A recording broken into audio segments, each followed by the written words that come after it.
महीना शुरुआत होगा, आम तौर पे लोग कुरान खानी शुरू करा देते हैं। हालांकि अगर देखा जाए तो कोई हदीस इस तरीके से मुतवातिर नहीं आई कि कुरान शरीफ ही तिलावत की जाए। इबादतों का शुमार में एक कुरान शरीफ पढ़ना भी, मगर इससे कहीं ज्यादा रोजे की अहमियत है, इससे कहीं ज्यादा रात में जगने की अहमियत है।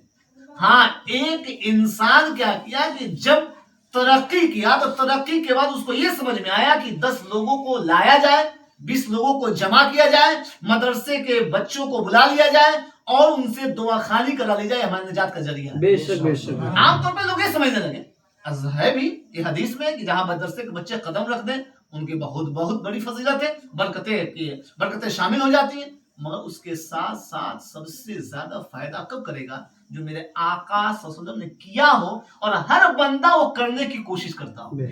ये तो हर लोग कर लेंगे, लोगों को जमा कराकर दुआएं कर लेंगे, फतेह खानी हो जाएगी, मिलाद खानी हो जाएगी। वह बंदा उस वक्त कामयाब होगा जब वो खुद करता हो, तब उसके कंधों पे जो फरिश्ते रहते होंगे, तब वो दूसरे फरिश्तों से कहेंगे, मेरे अल्लाह, ये बंदा हमेशा नेक काम किया करता है, इसको तू किसी भी सूरत में खूब ज्यादा बरकतों वाला बना दे, इसके रिज्क में खूब ज्यादा बरकतें अता फरमा दे, इसकी उम्र में खूब ज्यादा दराजगी अता फरमा दे। ये कब बंदा कामयाब होगा? जब बंदा उस लायक इबादत करता हुआ शुमार किया जाए। इस महीने की फजीलतों में से ये भी है, आमतौर पे घरों में आप देखेंगे कि अक्सर औरतें इस महीने में खूब ज्यादा कुरान शरीफ तिलावत करती हैं। वो हर महीने में होना चाहिए, मगर हाँ, ये तरीका अच्छा लगता है कि जब फरिश्ते आयते होंगे लिखने के लिए, तो हो सकता है कोई औरत तिलावत में मसरूफ हो और उसके अल्लाह तक के फरिश्ते लिख दें, या अल्लाह इसको नेक औलाद अता फरमा। हो सकता है लिख दे कि इसके शौहर को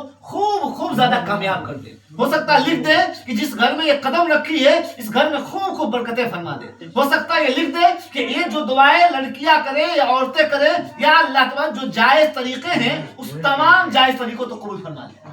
अल्लाह तबारक तआला ये जो काम करते हो अगर फरिश्ते कबूल फरमा ले, तो हो सकता है कि हमारी पूरी जिंदगी यहाँ तक कि आखिरत की भी कामयाबियों की सीढ़ियां चढ़ जाएंगी। ये तो मुख्तसर सी बात है।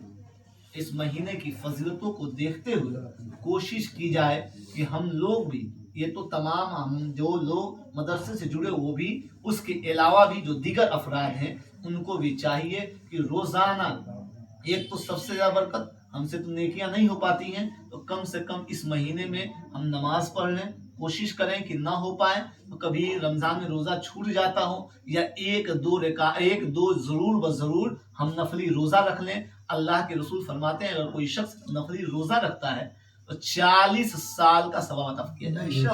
40 साल का।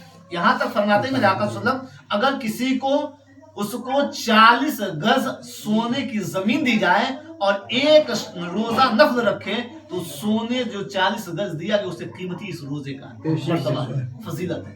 तो कोशिश करें कि हम लोग पहले नमाज के पाबंद हों, नमाज की पाबंदी नहीं, अल्लाह की बातें कर लें, फिर भी आपका मामला बेहतर नहीं होगा। फिर उसके साथ साथ कोशिश करें कि हम जब उठें, जैसे ही फजर के बाद या दुकान पे जाएं, तो बरकतों में शुमार किया जाता है कि दुकान ही पे जाकर या घर ही पर वजू करके, आज मोबाइल में भी आसान चीजें